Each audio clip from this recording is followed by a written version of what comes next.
let's talk about this Nun too. Oh my goodness, man. Coming strong off that Nun #1. Yeah. I actually didn't like that. I didn't like it either. Nun 1, actually. I barely remember. I remember the Nun mostly from the Conjuring movie when she popped up and was scaring moms. Yeah. That was horrifying. And at the end when she possessed Joshua, I think his name wasn't Joshua. I can't remember. I think it was Josh. It was? Josh. Yeah, Josh. Yeah. She possessed him at the end, but she was following him the whole time.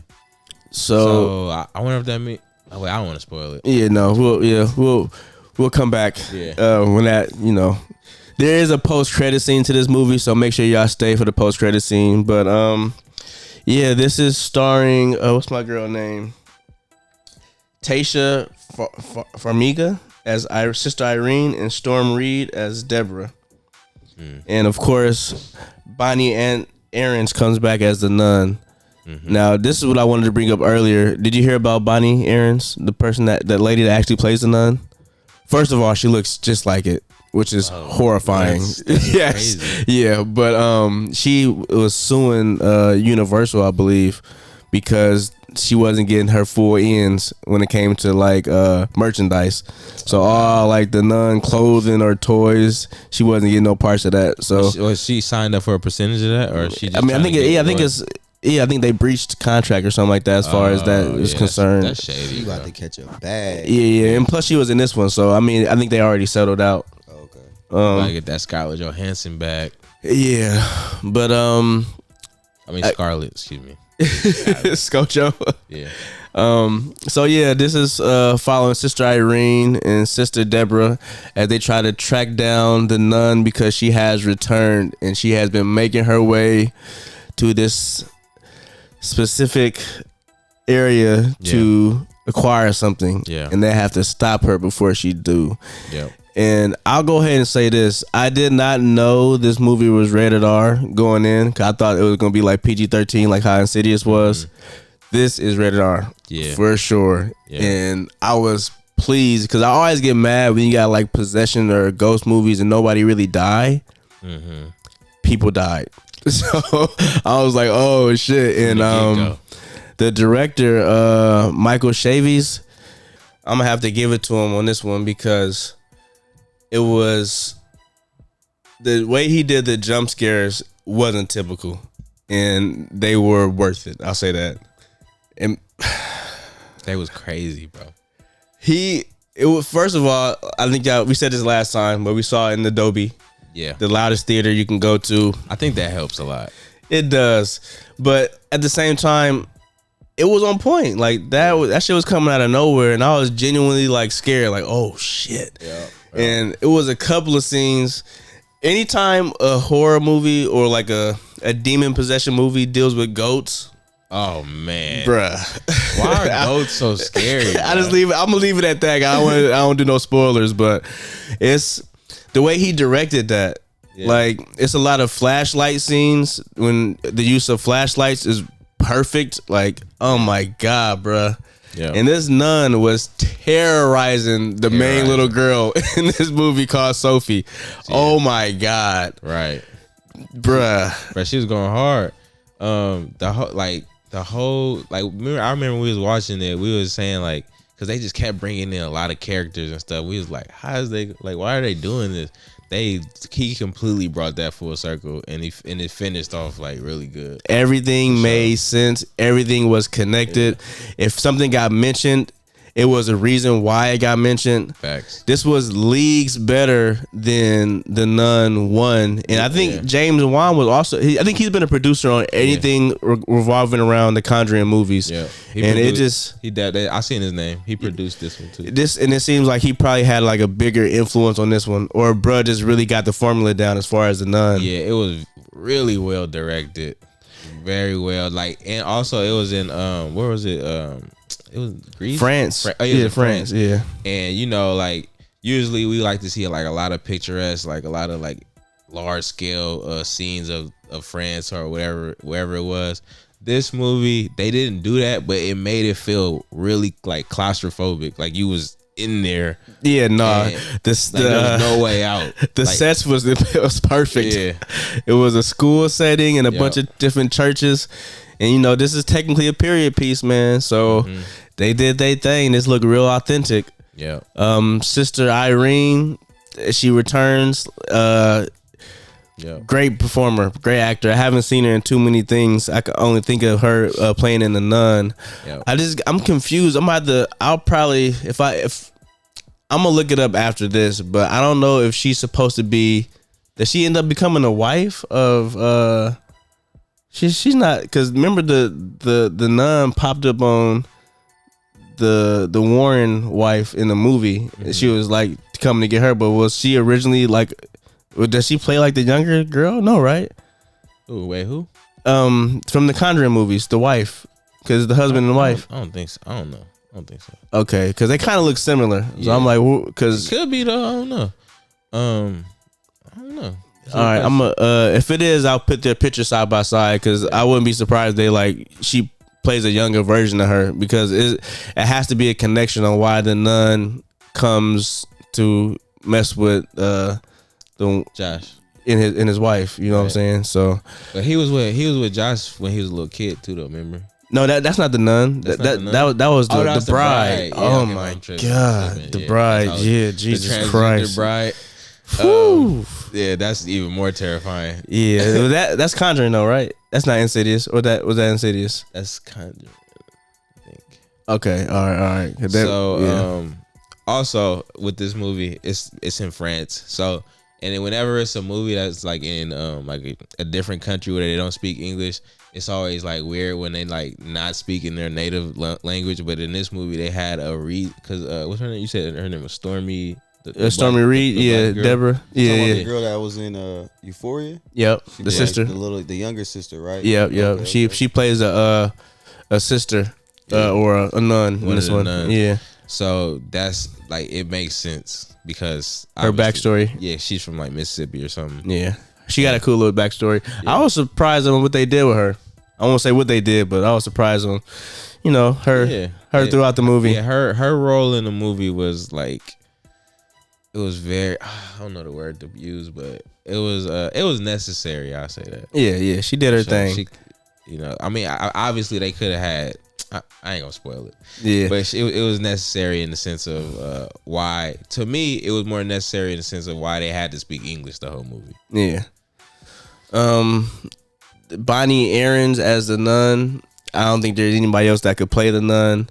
I'm glad she got her chips, because she was horrifying in this movie. Yep. Every single scene dealing with her was wild. So like, I was very pleased. Like I said, I was happy it was rated R because it got bloody. People died. I do not like watching horror movies when people don't die. It's so dumb to me. It's not as scary once you like get out of the theater and think about it, like, oh well, everybody was safe at the end of the day. Yeah, it's like, nah, you was not safe. She was very out of pocket in this movie. Crazy. She was murdering shit. Yeah, hardcore. Top. No matter, from the jump. She didn't discriminate, and she was able to.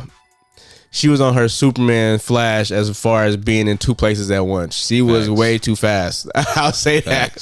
She was terrifying, she was bro. Thing. Yeah, like you said earlier, everything like it comes full circle. Like, there's no like waste. There's no fat on this movie. It's kind of like just all useful information. And I thought it was like going like the first part of the movie. I definitely was like, there's no way they're gonna be able to, because it's just introducing too many characters, and it's like, why do we even care about these characters? But he definitely brings it all the way back. And I mentioned the little girl earlier, but her mom is played by Anna Popewell. Yeah. If you don't know, she was one of the sisters, the oldest sisters in the Narnia movie. Mm-hmm. And I haven't seen her in a minute, and she looks like the same, just older. It's weird. She's a very, very beautiful young lady. But she plays the love interest of my man Frenchie / Maurice. He's also a returning character in here. But her and Sophie are like the heart of the movie. Like, you always gotta have people you care about in horror when you're dealing with horror and stuff like that. And I feel like they did their job and the director directed them well enough to make us actually care about these people's well-being, so you can actually be afraid for anything to happen to them. Yeah. Same with Sister Irene and Deborah too, though. Facts. That's another thing about like bringing characters back from the previous movies. It's like you don't have to do a lot of character building with those people. Like you can just develop the characters who you have as new characters. Yeah. And since we already know things about the characters from the last movie, you could just kind of drop them in there. Yeah, facts. And like I said, my man Michael Chavis, he did the last one too, believe it or not. But I just felt like, I just think he just got James a better Wan grip on it. James Wan was like, hold on, bro, I got this one. You know what I mean? Nah, he for sure had to help bro out a lot. Even with, like I said, the directing and the way the shots was put, like he took his time, but at the same time, he got straight to the punch. Because once this movie started, it's on and popping. As soon as it started. Yeah, like it's like a cool little roller coaster ride. Yep. But I was thoroughly impressed. You want to go ahead and rate it? Yeah. Did you go first last time? Yeah, I went first. I go first. I'm going to go. This has been a decent run of movies lately, but I'm going to go. I'm gonna go Real Deal. I'm gonna go ahead and give it a solid 8. Yeah, 8. It's Real Deal movie. Yep, I'm feeling the same way, bro. I was gonna say that too. Real Deal 8. Solid 8. Solid 8. It was put together very well. Like, I'm not mad at it at all. It's a certain few characters that are assholes that I wouldn't have minded for something else to happen to them. Yeah, I know exactly. Something do happen to them, but it's not enough. It's not enough. But like I said, I don't wish that type of cruelty on anybody. But it would have been too, because they already, like, in the movie, those characters that you're talking about, they already proved that they are willing to. Because you remember the little girl, Sophie. No, the first little girl that oh yeah, oh god, it's so, like y'all already willing to go that far, yeah, and y'all could have definitely did more to these other characters because it was it was a one scene that they show in the trailer. I'll try to put the clip up, but you know what, I'm not gonna show the clip because I don't want y'all to. I want y'all to feel the same way I felt when I watched it. Just but see it. Don't even watch no trailers. Yeah, but it was something that I thought was gonna happen in that clip. But it didn't happen. I'm like, y'all motherfuckers lucky. Cause but anything you want to? Even though I know you didn't see it, but I mean, what's your opinion on those type of movies? For some reason, like when it comes to possession movies, those stick harder with me than like Saw or Hostel. Like, you know, I can look at Saw and Hostel and be like, yeah, okay, that can happen, but that's something I can maneuver up out of. I can get away. I can get away. Like, you know what I'm saying? Possession. That's like supernatural shit. Like, that's something totally a little different. That's a little out of control. But I mean, if y'all give it such a high rating, I might have to go. I mean, if you're not into it though, it might not. You know what I mean? It's gonna be scary for him. Like I said, it's gonna be, but it's. I really wish you would have saw The Exorcism of Emily Rose, because that would have made you not really afraid of. Yeah, but don't watch that movie. Don't watch that movie, but don't watch that movie. If you ever want to test the waters, throw that one on. If you watch that one, you can watch anything after that. Like, or maybe even Hereditary. Hereditary is like, it's a great movie. If Emily Rose is a 10, Hereditary is like a 9.8. Okay, so it's right there. Yeah, because Emily Rose, as far as like what possession can do and the capabilities, like that is horrifying. But it'll kind of like, you know, soften the blow when it comes to like Insidious. And these movies are more so like fun when it comes to that. Like, it's scary, but at the end of the day, it's fun. Like, I laugh when I get scared. Like, oh shit, like, oh, that worked. I like that. That's how I am when it comes to like Saw and Hostel. Like, okay. Like, I'd be like, oh shit. Like, I start laughing. Like, I'm like, oh. That got me. So you can possibly get to that level when you watch something like, you take it there as far as exorcism movies.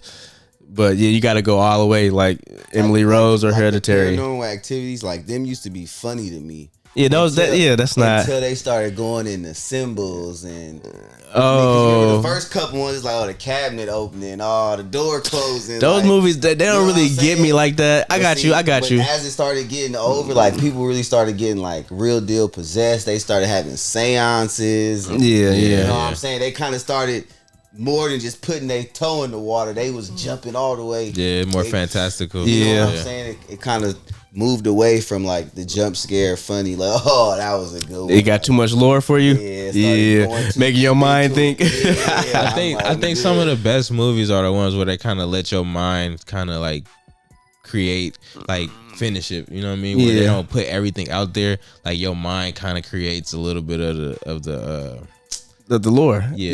Exactly. A good one, another good one, Sinister. Because some movies actually use actual names of actual demons, of that be in the Bible and stuff like that. So that can get real scary too. They definitely use payment as a real demon. Yeah. These are cults that's like surround these type of people, and they go hard to worship these things and do all these crazy ass rituals, one? Like Bilal or something. Bagul, yeah. The shit is wild. Like the names is wild in itself, so it can get really scary. Like, I thought Supernatural was a good ass series. Okay, yeah. Oh yeah. No, that is. That's what I'm saying. So it's like, I don't know. It's not on a rated R scale though, and it's not being directed by A1 directors. Like that. Trust me, if they wanted to make I like that. Some of that stuff does kind of interest me. It just depends on the way they like, I guess, go with it. Yeah, I don't know. But then again, at the same time, like I'm older now, so it might be my outlook on things might be a little bit different. Just test it out when you get a chance, and you gotta definitely let us know and come talk about it though. Whenever you do, facts. But we don't want to hold you guys too much longer. Wait. That was a no, we already did. I'm tripping. What? Say it, blood. Nah, I'm tripping. You sure? Yeah, you gave me this beer, bro. You're here a little tipped up. I still gotta do hella shit tonight. All right. But yeah, man, like I said, didn't want to hold you guys too much longer. Podcasts are gonna drop probably once a week, especially when the movie is coming out. If not, we'll probably do a retro review or just talk about things that happen throughout the week with us. But yeah, man, always gonna keep it real with the Real Squad. This is the Real Talk Pod, and we are out. Peace.